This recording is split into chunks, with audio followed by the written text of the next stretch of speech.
unazungumza kando alafu kuna kitu nimesahau kumjibu. Si chief ndiye anapeana vyeti. Vyeti tulianza kupeana jana officially, na ya muda hatungeweza kupeana zote, na ilibidi sisi tuseme secretariat yetu watatoka Kajiado wakuja hapo ofisi ya chief wapeane kwa wale ambao hawakupata jana. Kwa hivyo si chief ndio anapeana, ni secretariat yetu. Na shughuli ya kupeana hizo stakabadhi inaendelea bado ama imekamilika? Ilikuwa supposed kukamilika leo. Haijakamilika. So inakamilika leo. Wote wamepewa stakabadhi zao. Ni vitu gani mnaangalia ndio mpe mtu stakabadhi kwamba wewe hizo allotment letters mnazipeana vipi? Unajua, we are coming from a background ya corruption. Wale Kasasi iko na plots 542. Wale watu walikuwa wamepewa allotment letters na Kajiado County Council walikuwa zaidi ya 1500. So ilikuwa kazi ngumu sana kukaa chini. Tulikaa several weeks kuangalia vyeti, kwenda kwa ground, mtu anaambiwa anaenda usimame kwa plot yako, tukuja hapo, zile ziko na disputes tukaziweka kando. It was a long process. Lakini ukiangalia paper you'll be able to know hii plot ilikuwa ya fulani, huyu amekuja kwa nini imposed. So that is what we do. That is what we did. So it was a very very transparent process. Na kando na usorovea, tatizo lingine ambalo linashuhudiwa kaunti ya Kajiado ni watu kuwa na stakabadhi ambazo ni muhimu, hati miliki za ardhi, kuonyesha kwamba ardhi hizo ni zao. Na wale walionazo unashtukia kwamba wanaenda katika afisi za ardhi, wanaelezwa kwamba zimepotea, hazipatikani. Kunakuwa na mgongano katika umiliki wa ardhi. Au uko nayo, unaenda pale unaambiwa ardhi ni ya mtu mwingine. Je, mmeshuhudia visa kama hivyo? Tumeshuhudia visa kama hivyo kwa wingi. Kuna watu ambao wamepewa stakabadhi ama za kumiliki ardhi, title deeds, na hawana green cards. Green cards haziko kwenye registry. Green card ni nini? Labda green card ni ile ni kama ndio mama ya title. Unafaa kuwa green card ndio inafaa kuwa inafunguliwa kwanza ndio upewe title. Lakini katika kaunti ya Kajiado tumeshuhudia visa vingi ambavyo mtu anapewa title na hakuna green card. Ni kama mtoto kuzaliwa bila mama. Kwa hivyo ni visa ambavyo tumeshughulia na tumejaribu kuongea na registry. Kwa sasa tuko na registrar mgeni hapo Kajiado ambaye tunashirikiana kwa vizuri sana, na tumejaribu kuona kwamba hiyo hali ya watu kupata title bila green cards haitapatikana.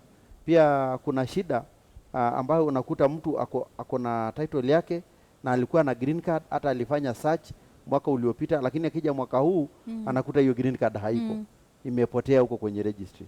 Visa kama hivyo pia viko, na ni visa ambavyo tumejaribu kuongea na hiyo registry kwa sababu iko chini ya serikali ya kitaifa, lakini tumeshirikiana kwa karibu sana, na visa kama hivyo pia wanajaribu kushughulikia. Na hilo tatizo linatokea vipi? Linaanzia wapi hasa? Ni vipi niwe na stakabadhi alafu kesho mtu mwingine ana stakabadhi ile na anasema kwamba yeye pia ni mmiliki halisi wa ardhi? Tatizo linaanzia wapi? Ni afisi ya usajili ama inaanzia wapi? Sana ni afisi ya usajili.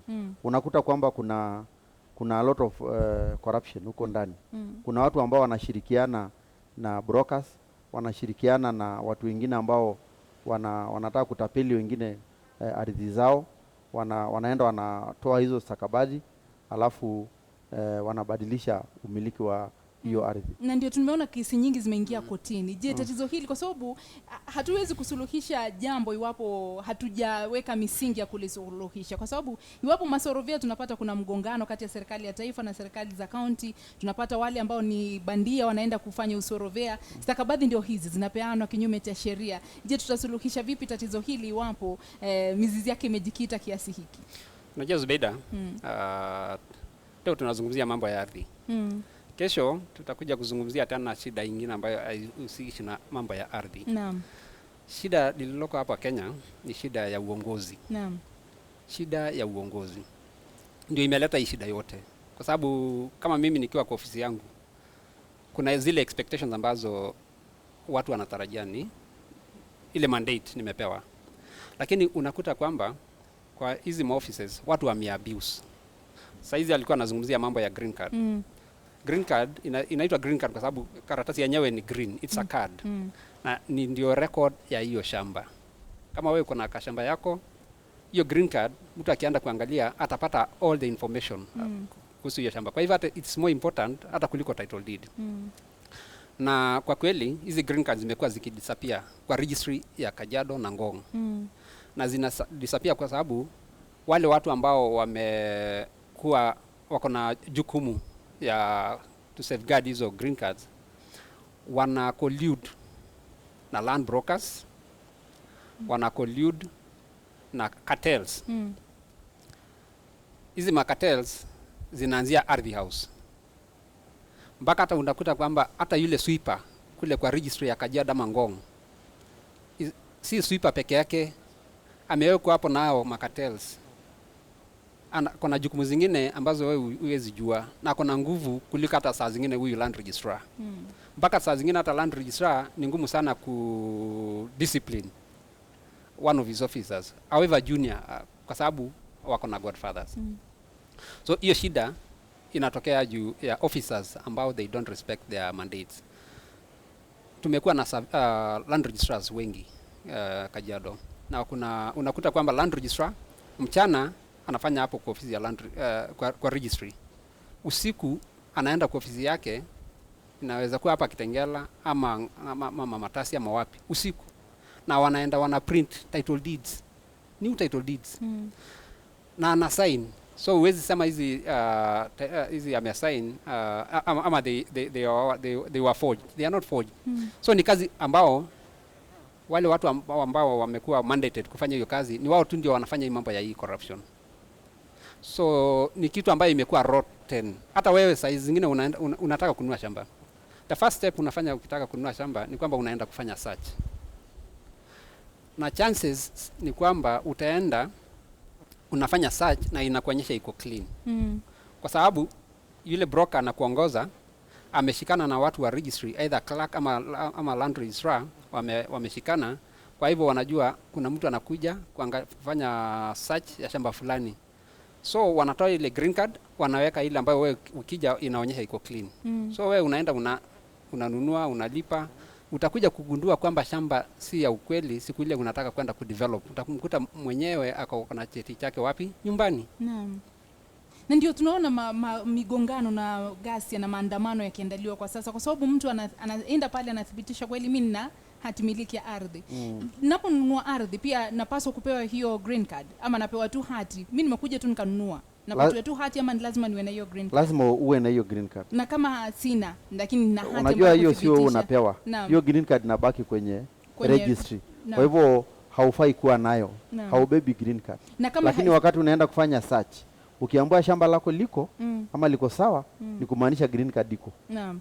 Na wengi wanaenda wanaambiwa hivyo, lakini inagunduliwa kwamba jinsi anavyosema Parsena, unagundua kwamba mmeelezwa kwamba stakabadhi ziko clean, lakini nitaenda kule naenda napata nimesubiriwa na mapanga pale. Naambiwa wewe hili shamba ni langu. So napita kama hivyo. Haya yamefanyika mara nyingi. Naam. Na unajua pia ile procedure ya kumiliki ardhi ama kununua ardhi pia ni nyingine ambayo watu hawajui.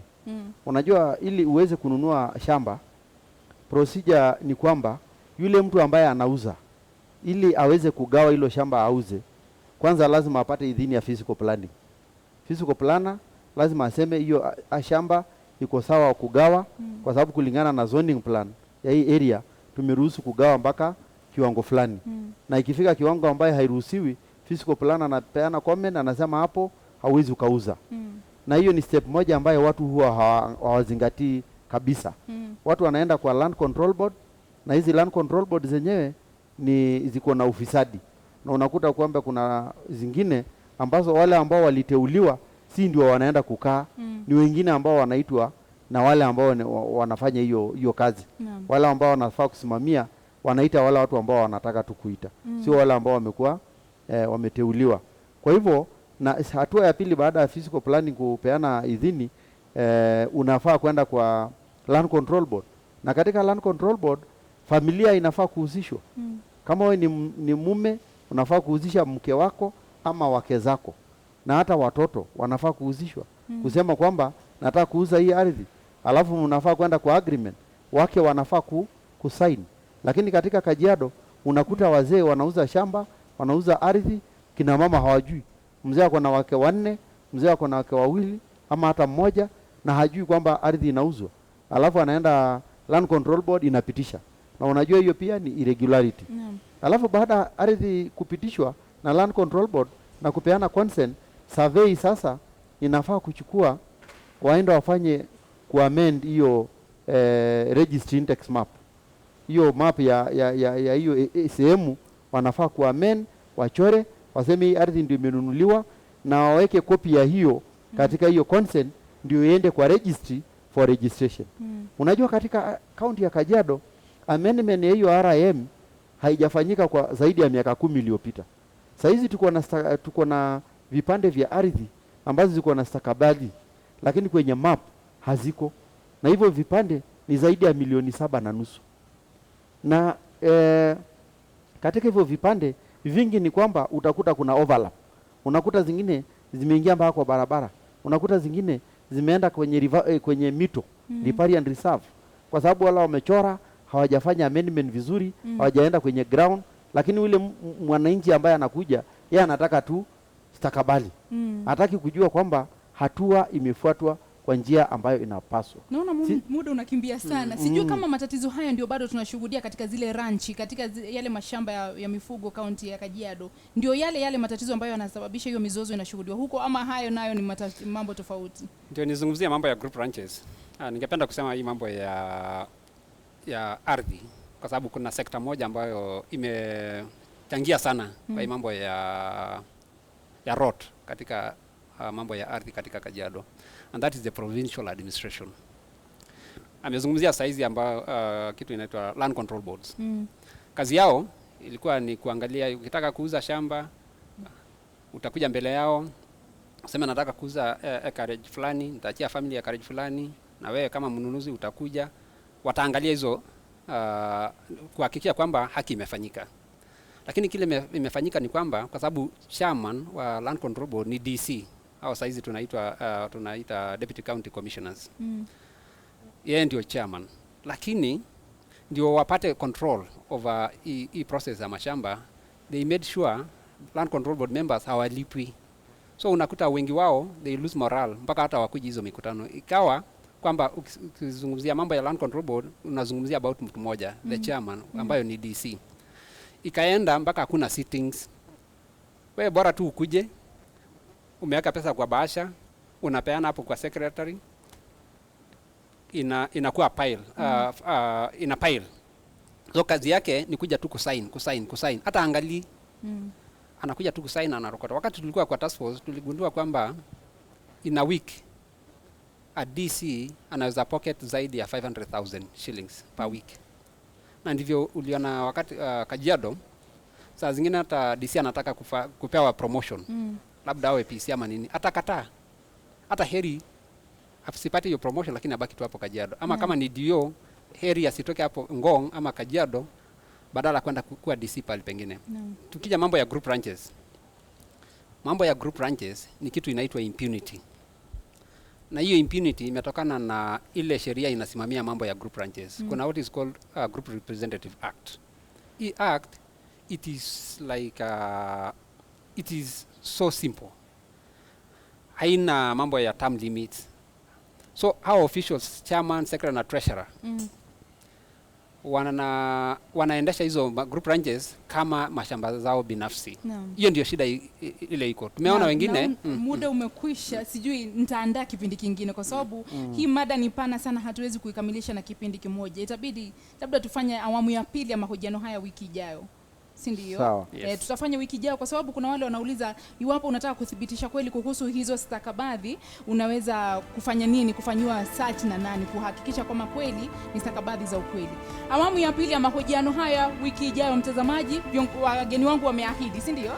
Wameahidi kwamba tutafanya awamu ya pili ya mahojiano haya wiki ijayo, Mungu akitujalia. Nimekuwa wako Zubeida Kome kwa niaba ya wote waliofanikisha taarifa hizi, wakielekezwa na Joan. Nasema shukrani za dhati. Tukutane tena hapo kesho, Mungu akitujalia. Alimanzo tayari yuko studioni kwa taarifa za KTN leo. Uwe na usiku mwema. Kwaheri.